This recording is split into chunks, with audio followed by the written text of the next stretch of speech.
Good afternoon. Cabinet met today to discuss the latest status of the Omicron outbreak in New Zealand and to update our Covid-19 response. This was preceded by a ministerial call with the chief executives and senior officials from every government department involved in the COVID response. A quick status update on some key facts, figures and decisions. To date, we have identified 29 community cases associated with the January Omicron cluster. All are in isolation.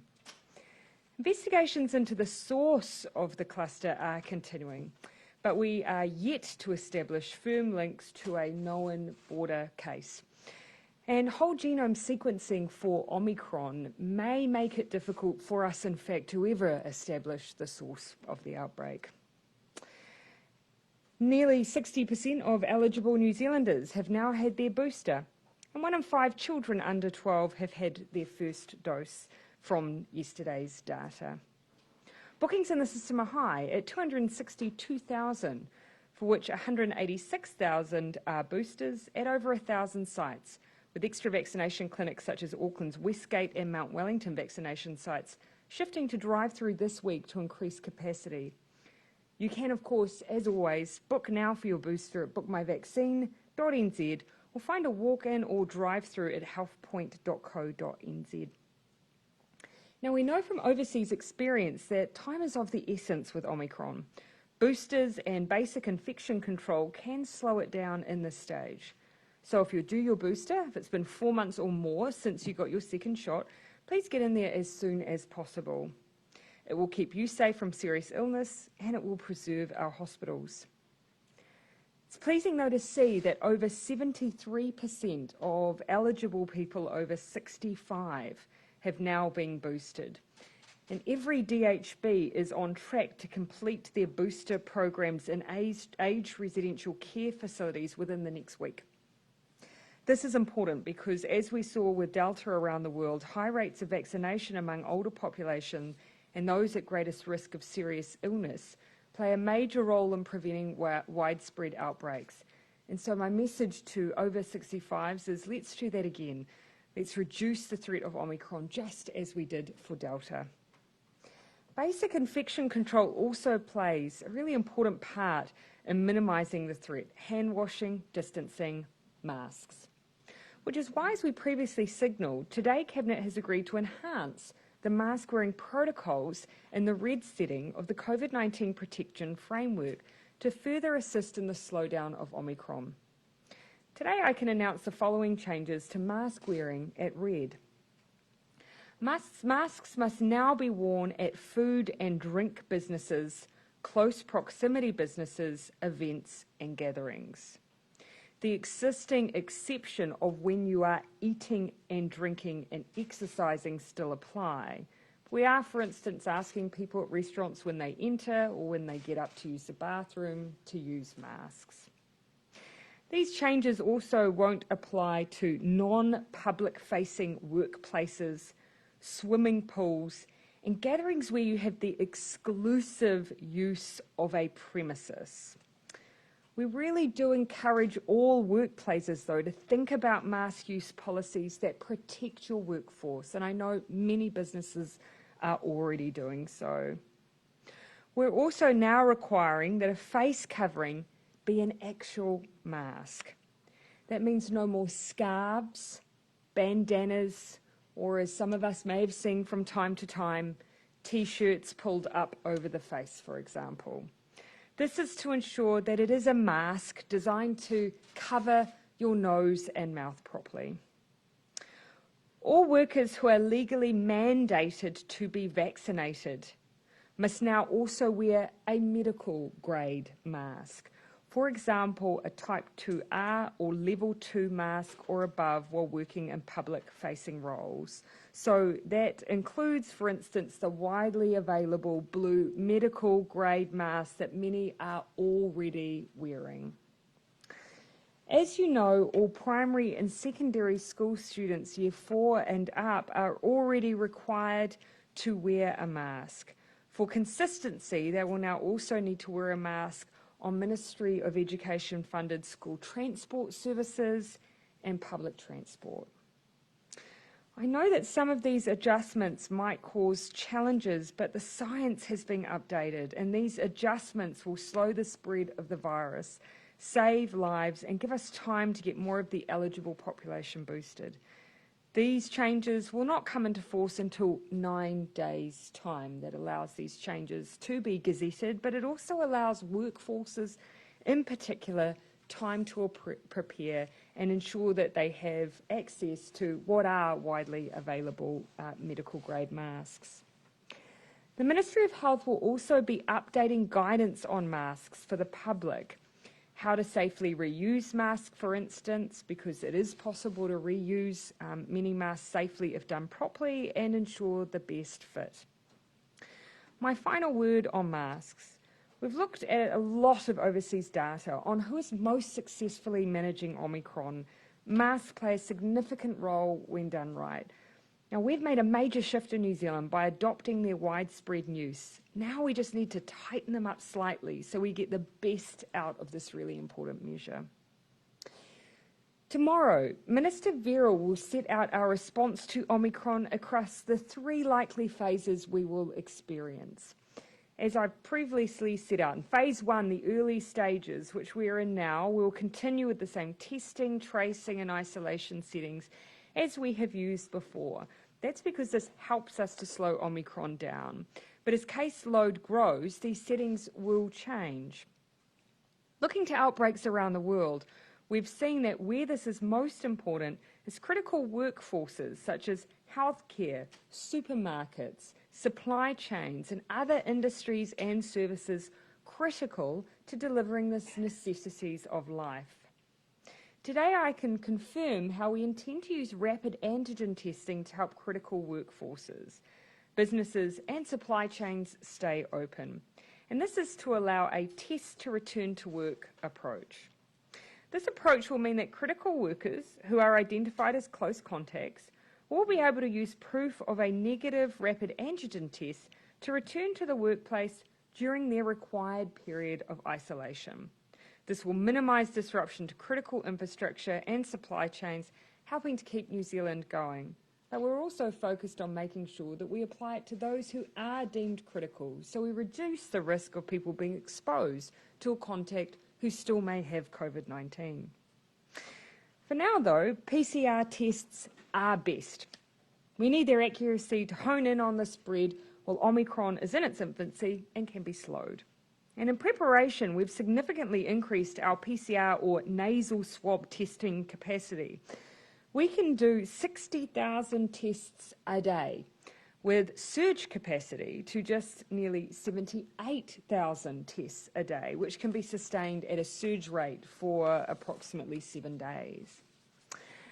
Once we reach phase 2 of the outbreak and Omicron is more widespread in the community, rapid antigen tests will be more common in our testing strategy. We have 83 million rapid antigen tests on order amid huge global demand. We continue to pull out all the stops to secure what we need here in New Zealand. In total, as I've already set out, New Zealand has 4.6 million in country. We have confirmed delivery of an additional 14.6 million over the next 5 weeks. On top of that, we are awaiting the delivery schedule for an additional 22 million over the same period. So that's more than 40 million tests for a 5-week period in total. We continue, as does just about every country at present, to seek additional supply. But as you will have heard, it is a very competitive space for rapid antigen tests currently. There are currently 9 types of rapid antigen tests approved by the Ministry of Health for use. A further 19 are under full technical assessment. Now, this is an important process, as the effectiveness of rapid antigen tests can range from 30% accuracy through to 80% accuracy. We'll also continue to do what we can, though, to of course support businesses who, whilst they are able to seek supply of rapid antigen tests directly from manufacturers, we know that it is difficult for many to secure that supply.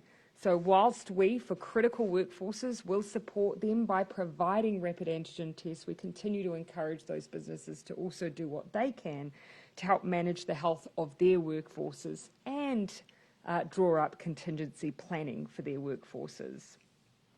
Further today, you would have seen the work done to secure CO2 monitors and 5,000 portable air cleaners for our schools to keep them open, keep our kids learning whilst reducing the threat of Omicron in our schools. Those CO2 monitors will help us assess the quality of ventilation in different classrooms, and schools will be able to adapt their ventilation plans to make sure they've got good through flow to reduce the spread of Omicron within the school environment. It's a summary of today's decisions. Ultimately, though, you'll hear the detailed Phase 2, Phase 3 plan from Dr Verrill and the Ministry of Health tomorrow afternoon. I'll ask Dr Bloomfield to join me on the stage as we now take your questions. Jenna, then Jessica. Are you basically asking people to wear masks indoors other than when they're at home? You will have seen that we do still have exceptions. So for workplaces where they're not customer facing, there we're asking workplaces to work through plans that really suit their working environment. So they're not mandated there, and we still have practical exceptions. Of course, we're not expecting someone in a restaurant to wear a mask while they're dining, but as much as possible in environments where you're not distancing, just good practice is to wear a mask. I'll let you finish then, Jessica, and then I'll come into this one. Why are we only getting rapid antigen tests when we're in the thick of an outbreak? When did you order them? Oh, we've been ordering for some time, but perhaps those more closely involved with the ordering process could pick up that question. Certainly. Thanks, Prime Minister, and kia ora koutou. Yes, we've been working for some time on ordering rapid antigen tests in what is a very, very competitive global market, and we have a lot on order. The challenge is, and what we are working with the suppliers on, is getting confirmation of delivery against those orders. Pleased to say we've got quite a lot, another 14.6 million confirmed delivery before the end of February, but then over another 20 million, we're just waiting for the timing of the delivery. So we've certainly been ordering, and we continue to order from that increasing range of suppliers of those newly approved tests. Would you be using them more now if you had more in the country? No, we wouldn't. No, this is one of the things that's very important, and that I won't say is unique to New Zealand, but New Zealand is in a very small range of jurisdictions that, because we have such very low prevalence, rapid antigen testing just plays a very small role in the current settings. It's as we move to higher incidence of Omicron and of the virus in the community that rapid antigen testing starts to play a role, and that's why we've planned for it in phases 2 and 3. Important to keep in mind, of course, that we've also in that first phase where we are using PCR testing, which is a really accurate form of testing, that many of you will have seen that in the early days we were seeing capacity for between 10 and 25,000. We're now up to 60,000 tests being able to be performed a day. That's what we will be doing in the early stages, but as cases grow, we will increase the use of rapid antigen tests, albeit it being a less accurate form of testing. And you're confident that they'll be here when we need them? Well, of course, we've been given confirmation of supply, and I've broken down for you the numbers that we have had confirmed versus those we have ordered and are awaiting delivery schedules. We're not alone in the world that at the moment many countries have orders where they do not have confirmed delivery, but you can see that over a 5-week period we have had confirmation of 40 million on order and await those schedules. Are we only boosting those PCR numbers because we can't get rapid antigen testing in New Zealand? No. So why are we only doing that now, increasing that capacity? We've been increasing PCR testing capacity for the entire pandemic. It's been something that we have continued to grow. Right at the beginning of the outbreak, PCR capacity, of course, was in the low thousands. So we've been on a continual mission to grow that capacity across the country so that we have the ability to provide the most accurate test possible as widely as possible. Masks research, but just we know practically that over time, when you see it grow, you do need to provide a more rapid and more widely available test, but in this early stage, when we're still stamping it out and seeking to stamp it out, PCR remains our best option. With the masks, research overseas shows that if you have a tightly woven cloth mask, that is superior or as good as an ill-fitting surgical grade mask. Why not just make it a rule that you have to have a well-fitting mask? Why have a blanket rule? Well, anytime we make a rule, of course, then you have to make sure that you've got the ability to then test and enforce.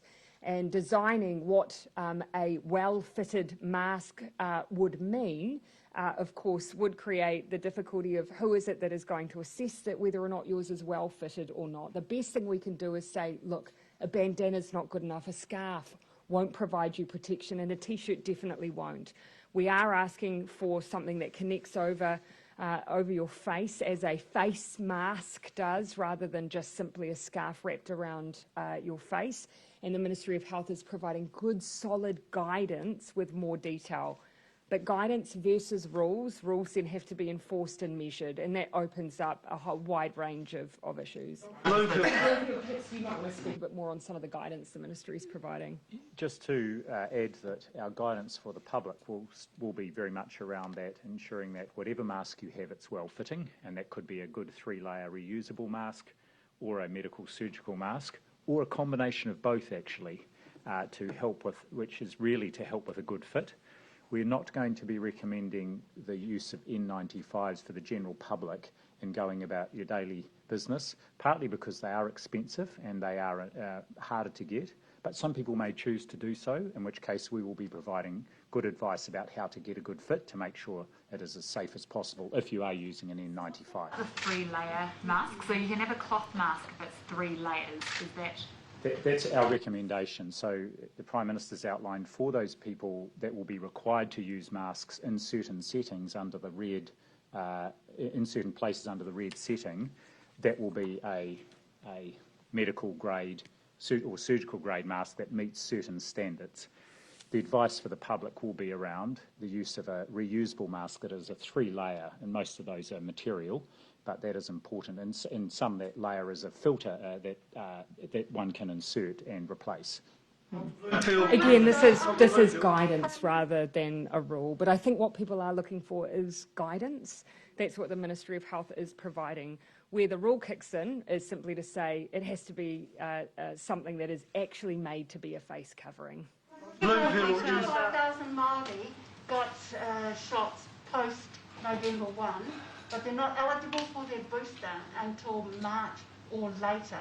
Will you be closing the gap for them to be able to get their booster down to 3 months, perhaps? That's any change into the vaccination schedule or the gap between vaccines is something that we do based on medical advice. So I'll just turn to Dr. Bloomfield on that. Thanks, Prime Minister. First of all, one of the key reasons we advised, and I think the government agreed to reduce the interval from 6 months to 4 months, was because we did have a number of our high priority populations getting their primary course later in the year, November and December, and we didn't want it to be 6 months out that they were then getting their booster. Secondly, I have asked for advice from our technical advisory group about the interval, and we will keep that under advisement. I should say that New Zealand already has one of the shorter intervals at 4 months. For example, the USA is still 5 months, and many jurisdictions it's still 5 or 6 months, but we will keep it under review.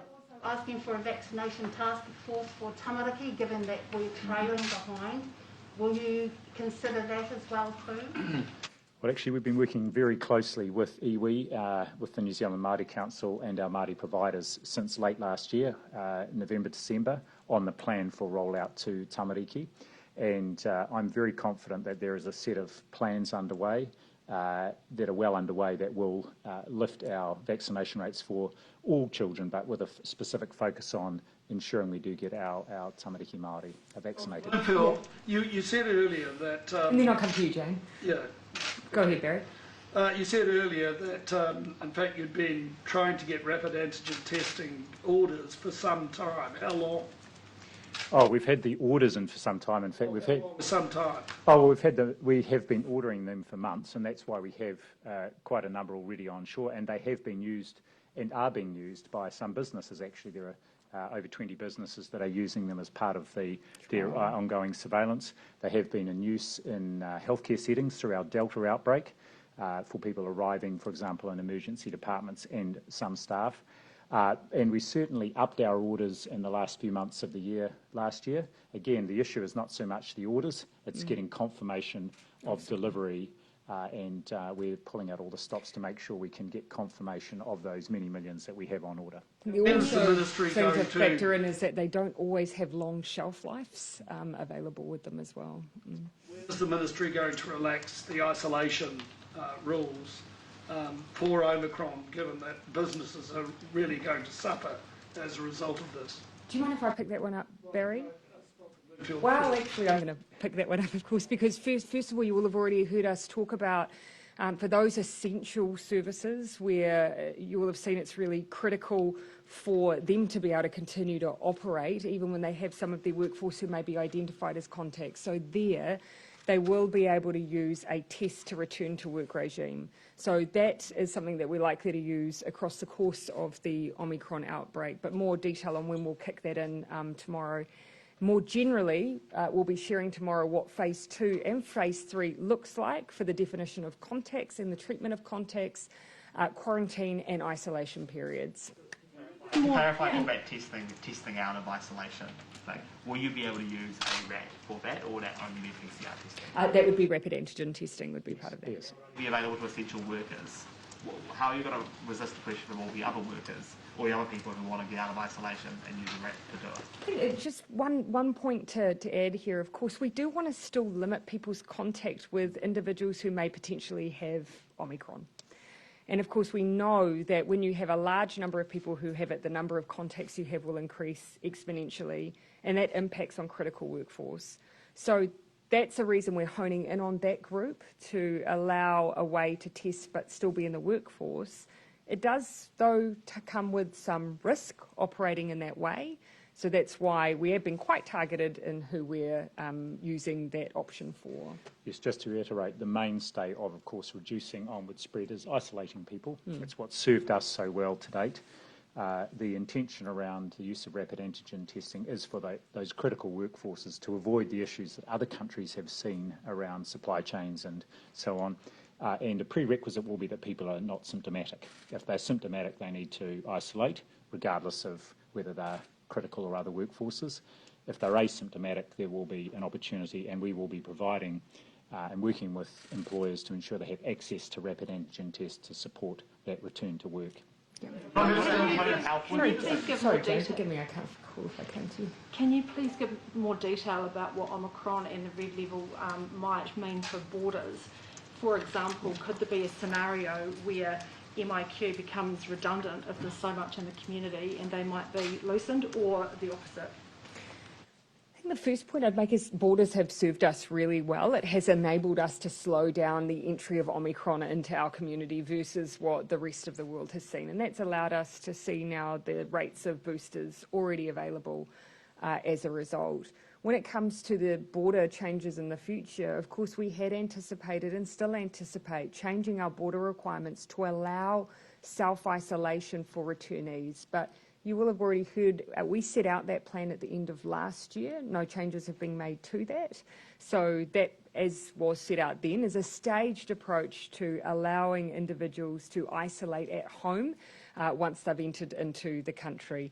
We still will have a self-isolation requirement, though, because while we're dealing with Omicron and while there is still the potential of other variants in the world, we want to make sure that we reduce the number of new cases that are being seeded, because it's our view that that's what's seen a large and significant scale of outbreaks overseas.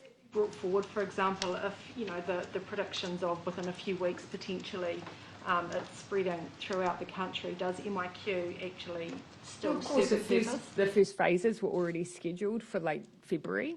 And what we want to make sure is that whilst we're dealing with Omicron, that we are still being cautious in our reopening plans to make sure that, yes, we are making progress, but we're doing it in a staged way that doesn't lead to an overwhelming of our health services or an exponential increase in cases in a way that jeopardises the access to healthcare that we want New Zealanders to have. Bring it forward.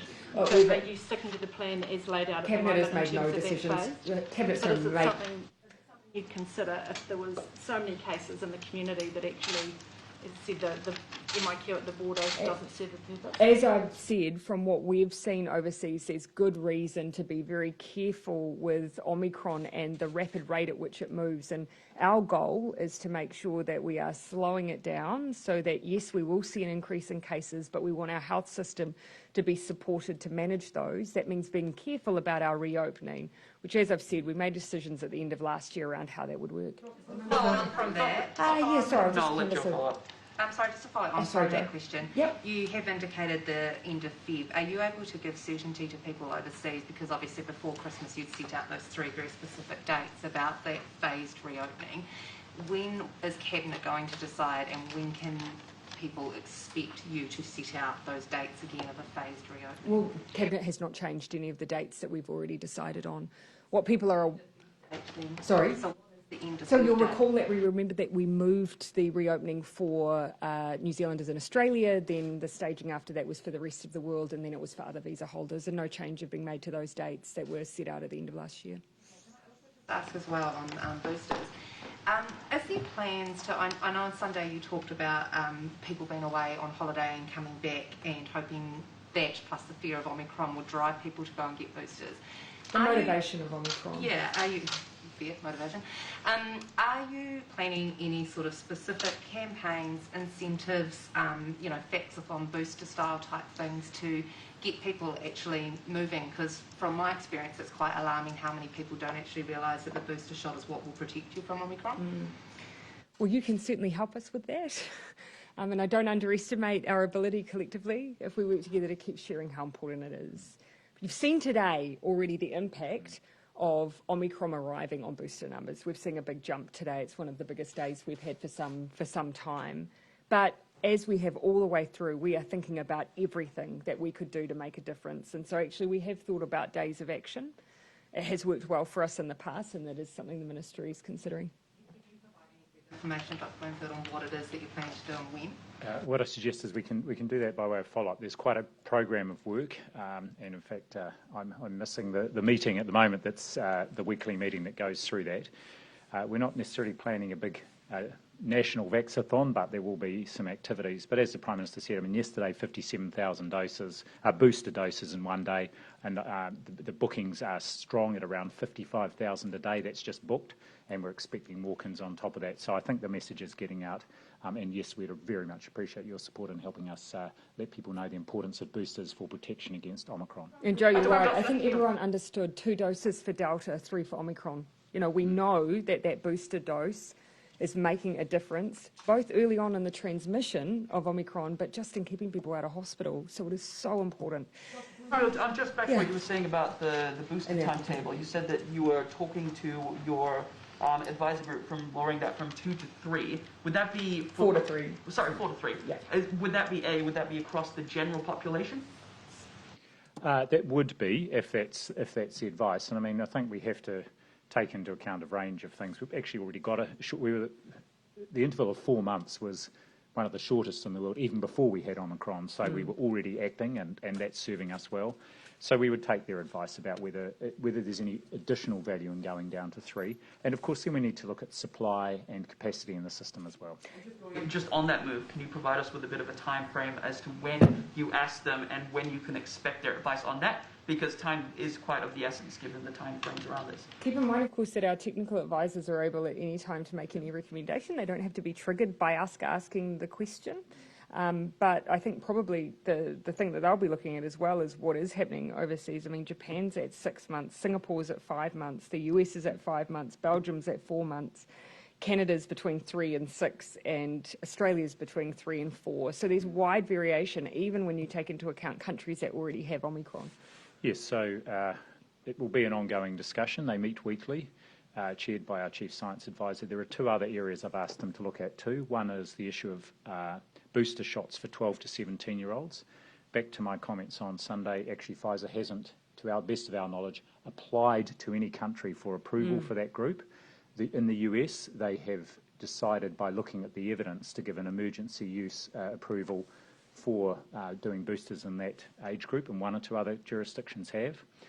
So we are looking at, I've asked them to look at that, and including the use of boosters in immunocompromised individuals who are 12 to 17. And the third area I've asked them to keep a watching brief on and perhaps get back within the next couple of weeks is that interval for the between the first and second doses for our 5 to 11-year-olds. At the moment, that is 8 weeks, and I've asked them for just to keep that under review and come back to us. Mikey, Bernard, then Amelia. Just wanting to change topic for a quick minute Sure. here. We have deadlines, apologies. But in Paihia recently, your car was blocked and it was forced up onto the curb. What did you make of that incident and your car being forced up onto the curb like that? Look, not too much. I mean, every day is faced with new and different experiences in this job, and that I saw as just another day. In the vehicle? Oh, look, if you wouldn't mind, I'm always a bit careful about how much I give away about movements and who's with me and who's not with me at any given time. But what I can tell you is at no point was I worried about my safety or the safety of anyone that was with me. We are in an environment at the moment that does have an intensity to it that is unusual for New Zealand.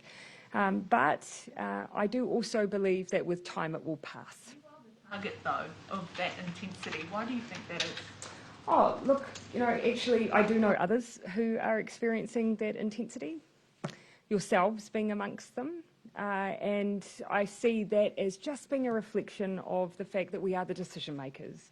And if people don't like the decisions that are being made, then it's us that, of course, will hear the feedback about that. But that's not unusual.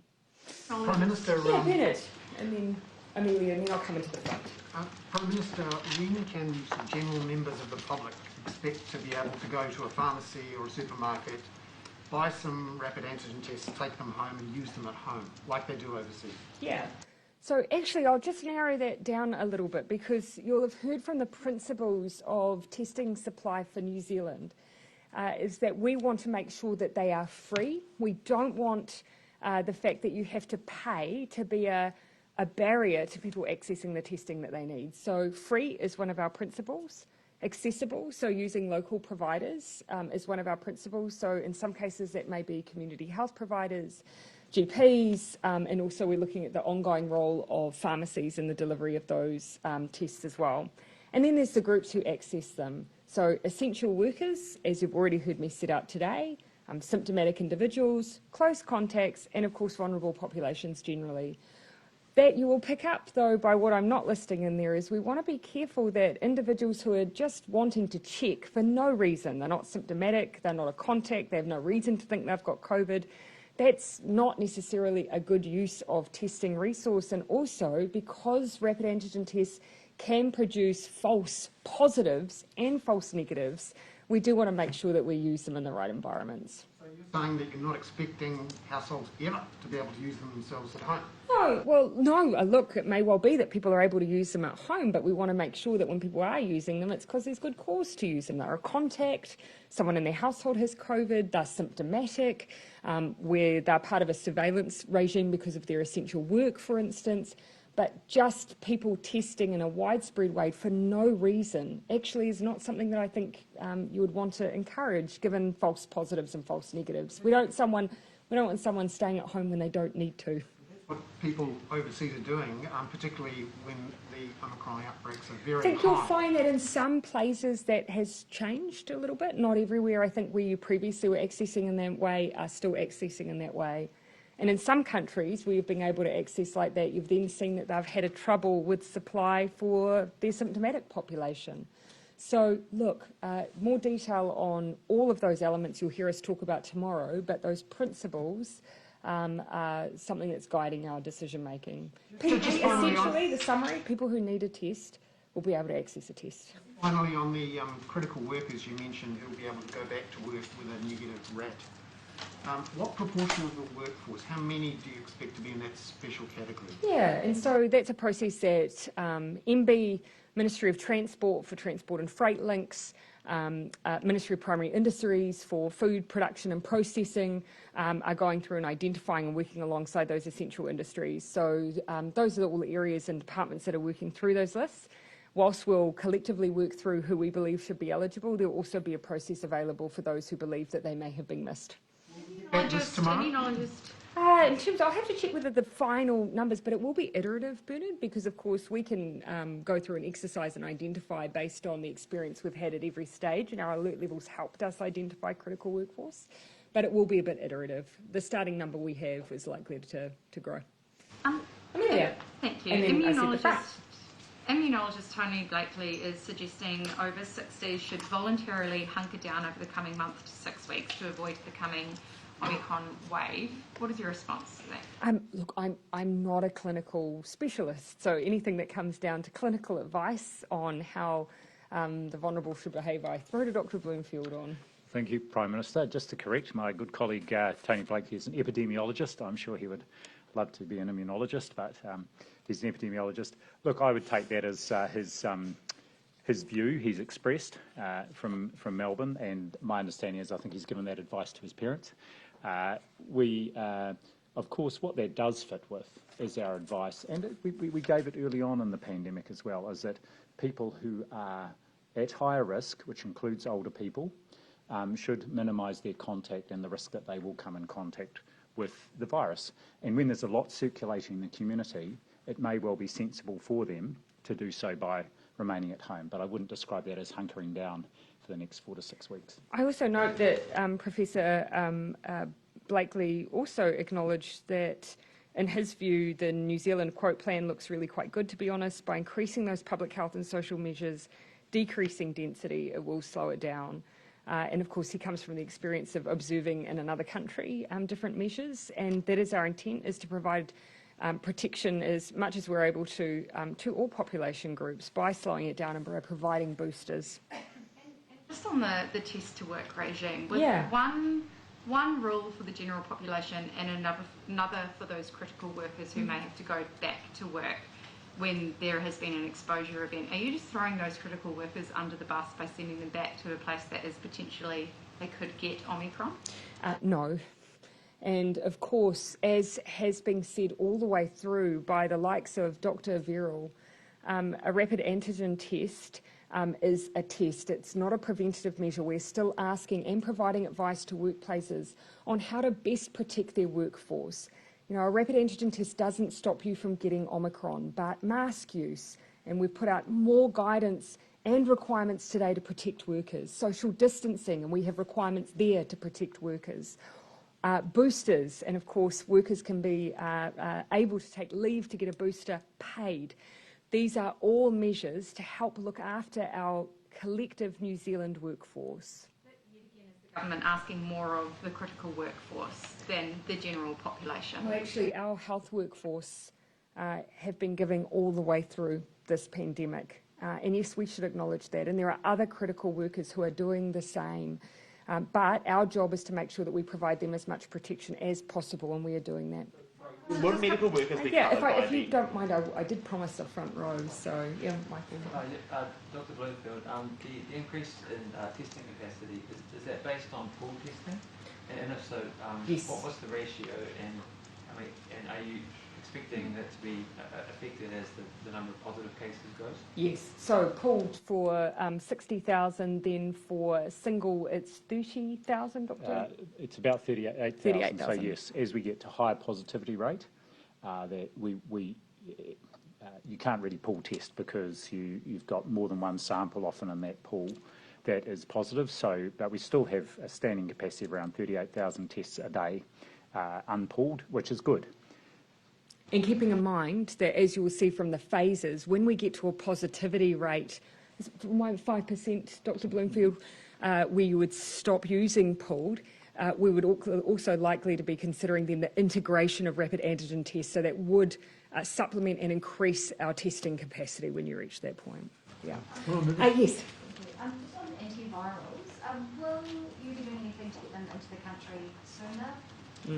So you'll know that we acted very quickly on antivirals, often putting in place purchase agreements before they'd even finished some of the processes they need to go to allow them to be used in country. So I'll have Dr. Bloomfield talk a little bit to that. Yes, so the two that we're particularly interested in are the two oral ones, remdesivir and Paxlovid, the latter being the Pfizer one. And Pharmac acted very quickly, was one of the first countries to get orders in. even before the manufacturing had started of them. So we have the orders in. We are, of course, dependent on when supply can be provided. And in the meantime, MedSafe has got some of the information to do the assessment and the approval process for Paxlovid. We haven't yet had an application from MSD around remdesivir, but we are in regular contact with them to get that. But what I would say is the approval process is not a barrier to their use. We are reliant, as are other countries, and at the moment I'm aware that only the USA in particular has got a supply of Paxlovid that they are, in a sense, trickling out into to be used, but that supply is just coming through quite slowly, even in the USA. Yeah. Oh yeah, I'll let you finish. Sorry, I cut the question off, then I'll come to you. Just very quickly on Novavax, so it's been approved for adults in Australia. Once it's approved here, how do you envisage it fitting in the rollout? Is it primary vaccine or a booster? I've applied around primary vaccination, but it's been a matter of waiting for them to provide data, as I believe. Yes, so we've just got another tranche of data from them, and MedSafe have updated me and said probably in about 2 weeks' time they'll be able to get the formal independent assessment. And we have regular discussions with Novavax, so we have over 10 million doses as part of the advance purchase agreement. If it's approved, we then will we will get advice on the decision to use and what role it would play in the program. As the Prime Minister said, they haven't applied for it as a booster, so it would be as a primary course. I know there is interest amongst a group in the population in Novavax, and so we would be putting advice up to Cabinet about whether or not to include it as part of the program at this point. Yes. Prime Minister, Dr. Verrill's statement says that businesses will be able to sell rats to any authorised person or classes of persons. Could you explain what an authorised person is? That's a level of detail that actually I would need Dr. Verrill to work through with you if I may, but you'll have a full stand-up with her tomorrow afternoon. But feel free to put that query directly to her office in the intervening period if you'd like. Yeah, so I'll go Henry and Joe and, we've got a full complement of TVNZ today, and then I'll finish with Jane then, I think, at that point. For the testing out of isolation regime, would it cover health workers, particularly health workers at care homes? Sorry, For the testing out of isolation regime, would it cover health workers, including health workers at care homes? I'll let Dr. Yes, it could, but acknowledging that care facilities, age residential care, is a high-risk setting, and it's one of the few settings that we're looking at working with the age residential care sector around having surveillance testing for their staff, so asymptomatic surveillance testing. Ideally, those working in situations like age residential care would not go back to work while they were, so they would do the full isolation period, and I think most care facilities would be adjusting staff rosters to enable that. Remember that it won't be every critical worker that needs to go back. It's really in a situation where you might get in a business, and in fact we've had a bit of an example of this that Air New Zealand talked about, Greg Foran talked about, that even just one infected crew member took out quite a number of their crew, I think around 40, and that one infection had quite an impact. So it's that situation where it really does impact on the business, so it's not something that would be routinely done. Would it cover politicians? What's that, sorry? Would it cover politicians? If you were a close contact, would you be able to test out of being in contact? Yeah, I actually haven't given that consideration, Henry. I think, of course, we've been very careful about where we apply the phrase essential worker, and for the most part, many of us, of course, can do our jobs from isolation, and so that would be our consideration, but it's for someone else actually to make that decision as to our classification. Just back on the borders, the government website currently says the government's plan to reopen the border will be delayed until the end of February 2022. Yep. Can you just clarify whether Cabinet has made a decision about those three phases, Australia, Kiwis coming in from the rest of the world, opening up to the world? Have dates been set yet? And if they haven't, when will Cabinet decide on those dates? So you'll see that phase 1 was in Feb. But you'll forgive me if I have to go back and look at the phasing. We didn't do everyone at once from in Feb, but nor did we at any point with the reconnecting plan. It was always New Zealanders and Australia first, then some staggering to the rest of the world, and then other categories. If we have not, I believe, Joe, if you forgive me, I'll finish. I believe whilst we indicated the staggering, in March. I cannot quite recall if we gave a specific date within March. So if you allow me to go back, if we didn't, we'll likely confirm the specific date, I believe, in the Cabinet in the following 2 weeks. At the time that announcement was made just before Christmas, that final week, yeah, there was no date set. End of Feb was set, there was no date, and there were dates for the original phasing. But yes. I'm sorry, I'm not trying to harp on, but no, and as I've just said, where there weren't specific dates, we'll make sure that we put a date on it. But we did set indicative timelines and indicative staging. And when can people expect those? As I've said, in the next 2 cabinets. So, airlines... if I might, I'll stick with our current sweep around. But I think the general principle is we've made no decision to detract or steer away from those guidelines that we already gave at the end of the year. They were very much set as a way of giving ourselves some additional time to continue to boost before Omicron had arrived. Of course, we know now we're dealing with Omicron in the community, and so no change has been made to those settings at this stage. And Jane. Russia and Ukraine, how concerned is New Zealand about the escalating situation, and have there been any active discussions or contact with allies or partners about what's happening? We are deeply concerned, as is, I would say, the rest of the international community. Yes, we have had engagement with others who share our same view on the tension between Russia and Ukraine and the need to further reinforce the sovereignty of the Ukraine. Just last night, I spoke with the President of the EU Council and shared again our concern and the fact that we would be continuing to watch closely any escalation and take any steps required to further reiterate our position on the Ukraine-Russia tensions. Same position we usually take. We're seeking the de-escalation, as is the global community. Sanctions, as we've seen in the past? Yes, we don't have an autonomous sanctions regime, but we do have other mechanisms that we will use if we see any activity that we believe is a breach of the Ukraine's sovereignty. Options on the table or that have been discussed? You'll have seen this sweep before. It comes down to things like political engagement, where there are in place aid and development programs, the ability to travel into New Zealand. So on the wedding in Pukekohe, we've been told that up to 250 people from all around the country were there. How concerned are you about this event? Dr. Bloomfield.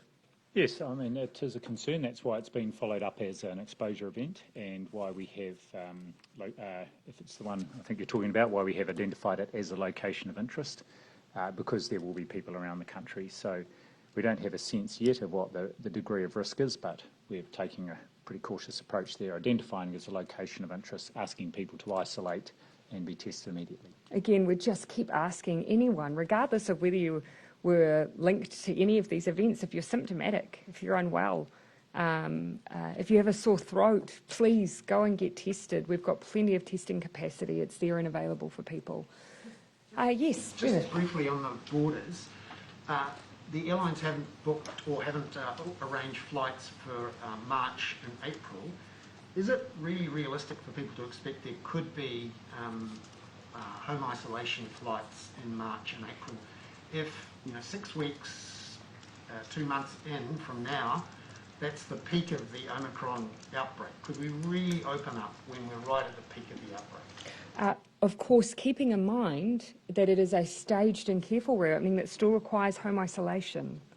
And so that's a really important thing to remember. Many other countries where they've had reopenings, they have allowed people to simply, after an initial test on arrival, to move into the community. That is not the decision that we have made. Ours will still require self-isolation and a testing regime attached to it. Yep. Okay, thank you very much, everyone.